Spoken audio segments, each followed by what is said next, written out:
Welcome to Meanwhile in Turkey. Today is the 12th of September 2020. Turkey's fight against COVID has kind of turned for the worst. Not as bad as the United States or the United Kingdom.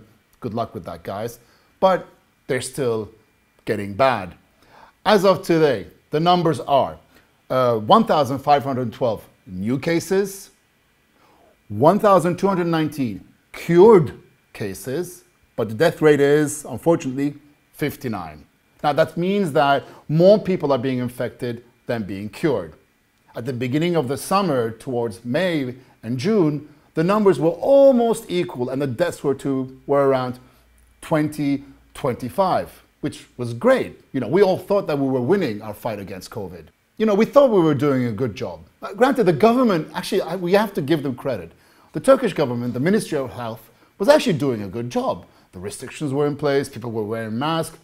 Granted, there was a couple of rules and a couple of things that were a little bit weird, such as weekend lockdowns. I mean, as if, COVID doesn't exist on weekdays, but it still worked, and we thought it worked.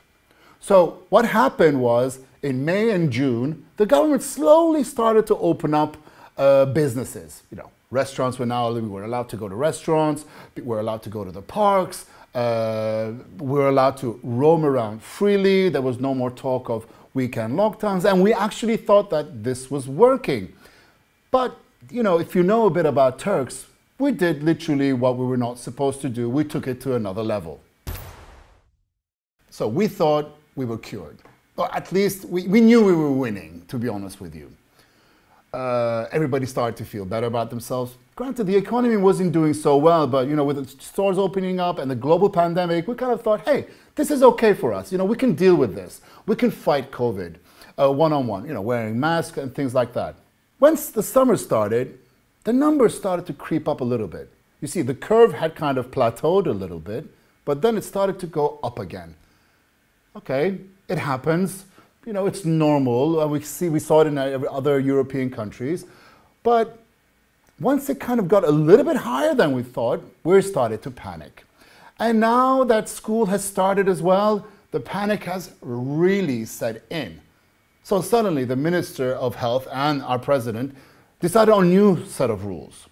These rules are a little bit interesting. The President announced that from now on, all public buses are banning people standing up. So if you find a seat on the public bus, great. If not, you're going to have to wait for the next bus. But that's only for municipality buses. The private bus companies, they don't care. They just, pack everybody in. The little dolmuş, the small little minibuses that you go in and there's like, 10, 15, 20 people that go from stop to stop. They don't care. You can just sit next to each other.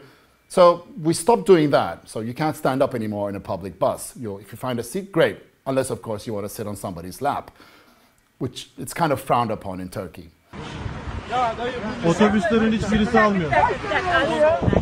Polis geliyor. İmaj güvenlik. Açsın bir dakika. 20 oldu, 20. O zaman söyleyeceksiniz. Abi 5'ten beri bekliyoruz. Söyleyeceksiniz. Biz arıyoruz, cevap vermiyorlar. Söyleyeceksiniz o zaman. So we also banned music being played in restaurants and bars and coffee shops after 10 p.m. That's when COVID goes to sleep. So, so that COVID doesn't wake up. I don't know what the rule is. I mean, I'm sure there's a reason for it. I can't seem to think of one. And what else did we ban? Oh yeah, we banned every single festival, weddings. Granted, there was a very nice story of a wedding where in order to protect the bride and groom, they've decided to dress this woman up in a condom.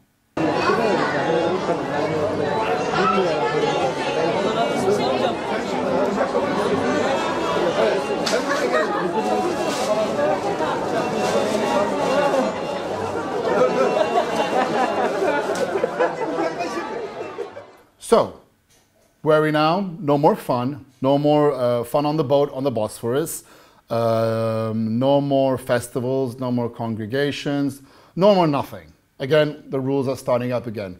Granted, don't forget, schools have started, but they started online, except for elementary schools, which I see once again, I don't understand why elementary schools. So what I'm trying to tell you is very simple, actually.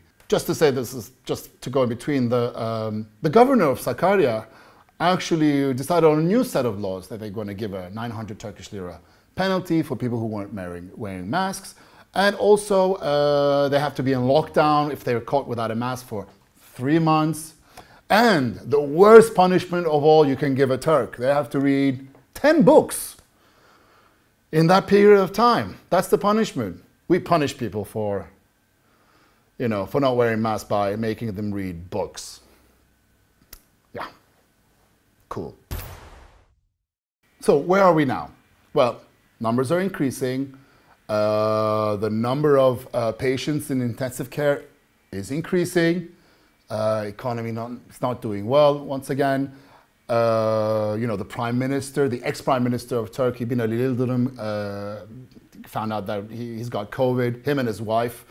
And actually, there's even a funny little article. One of the columnists from Hürriyet newspaper called Abdul Kadir Salvi wrote about the conversation between Recep Tayyip Erdogan, the president, and the ex-Prime Minister, Binali Yildirim. And it goes like this.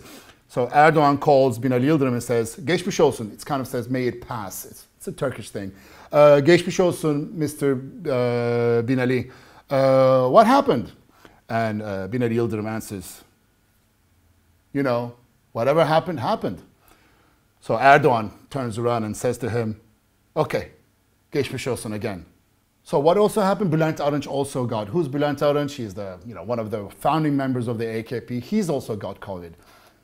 I got to be honest with you. The number of people who are getting COVID that I know of are quite high.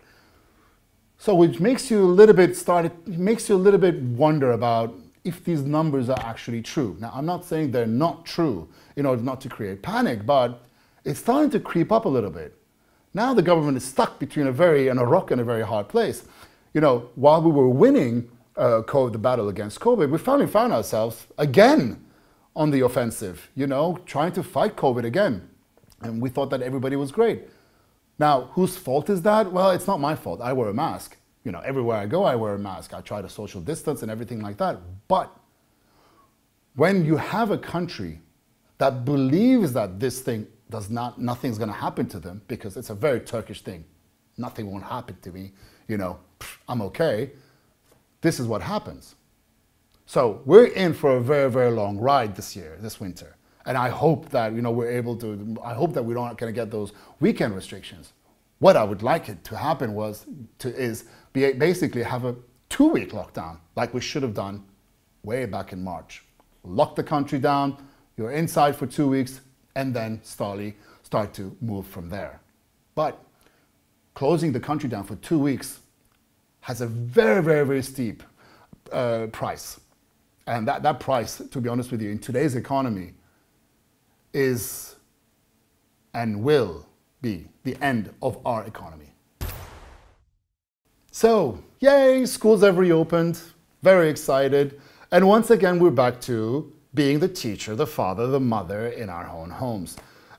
It's social distancing at all schools. Schools are basically closed, so it's going to be, teaching children how to learn through laptops, iPads and things like that, or through television. The Ministry of Education did really react really well at the beginning of the year and likes to continue this online education system, vis-a-vis through television. But, the question still comes to mind, how many of these kids have laptops? I mean, how many of these kids have iPads? How many of these kids have actually internet?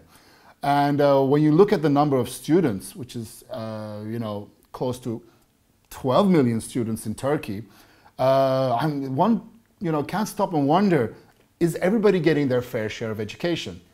I'm blessed. I've got internet in my house. My son can take care of it. He's got his own iPad. He can do it through iPad. But, that's only as far as he can go. What about the rest of the parents that have to work? The mother that has to work? The father who has to work? It's going to be, it seems like we're losing a generation to COVID vis-a-vis the education. But I'm also thinking, is there anything else we can do? And I can't seem to find an answer. I'm not seeing a lot of, one of my good friends, Cüneyt Özdemir, on his TV show, said something very interesting. He said, I want to reach out to the computer companies, the technological companies, You know, why aren't they giving out, you know, iPads or laptops for the education of our children? You know, why aren't, you know, internet service providers giving packages, you know, education packages for kids, you know, starting from 9 o'clock to, let's say, 3 o'clock, but we're losing them. I don't know how much I don't know how much more I can do with my son. I mean, it's a constant fight from morning to night. You know, listen, pay attention, do your homework. And from here, I want to give a shout out to all the, you know, teachers out there who actually, the mothers and fathers, actually, the teachers, have a good job, you know, and it's a very, very difficult time for all of us. And I hope it doesn't continue like that. It's going to be a very, very difficult year for us if this continues. But once again, I'd rather be safe than sorry. I don't know if you've been following the news, and I'm sure you have. There we're playing Turkey, France, and Greece is playing a game of chicken in the Mediterranean. So this is the situation. Let me tell you what's happening actually. Turkey and Greece have their own borders. They have their coastal borders and they have their water borders, all right? But there's certain islands very close to the Turkish mainland.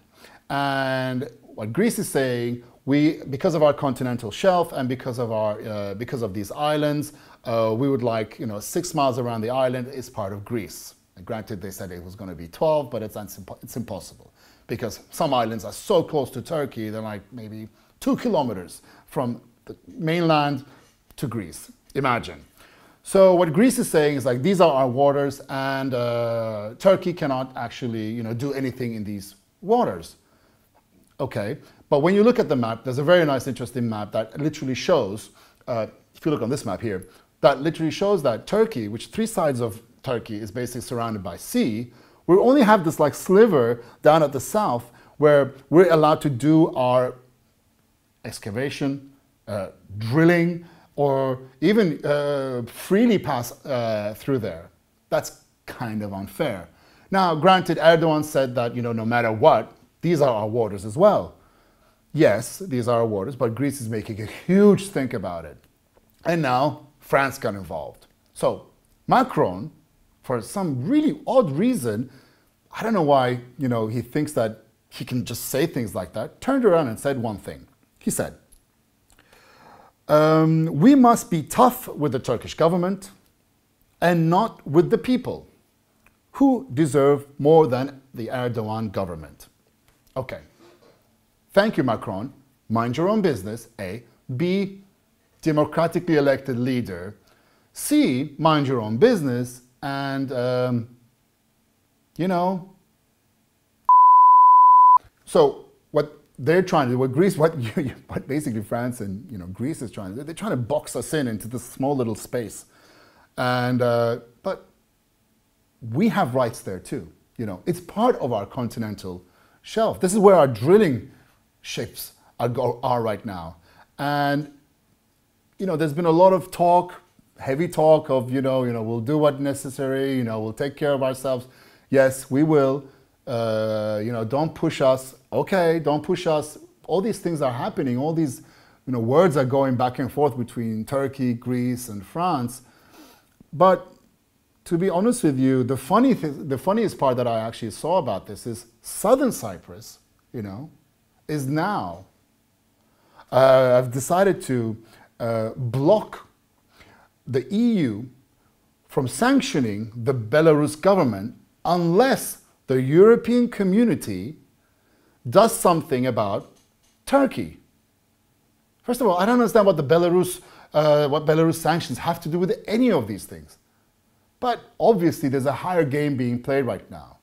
And to be honest with you, I don't see an end to it, unless, of course, it's a diplomatic solution where instead of comments like Macron or comments like the Prime Minister of Greece start to become a little bit more, how do you say, political or politically correct or even softer, diplomatic, call it what you wish. But the end of all this is not by threatening, you know, our president. Because that's one thing that Turks don't like. It's foreigners to come and, you know, stick their noses in our business, in our own government. We don't like that. Anyway, this has been Meanwhile in Turkey. Please don't forget to share my video, like my video, tell your friends about my video, and see you next week.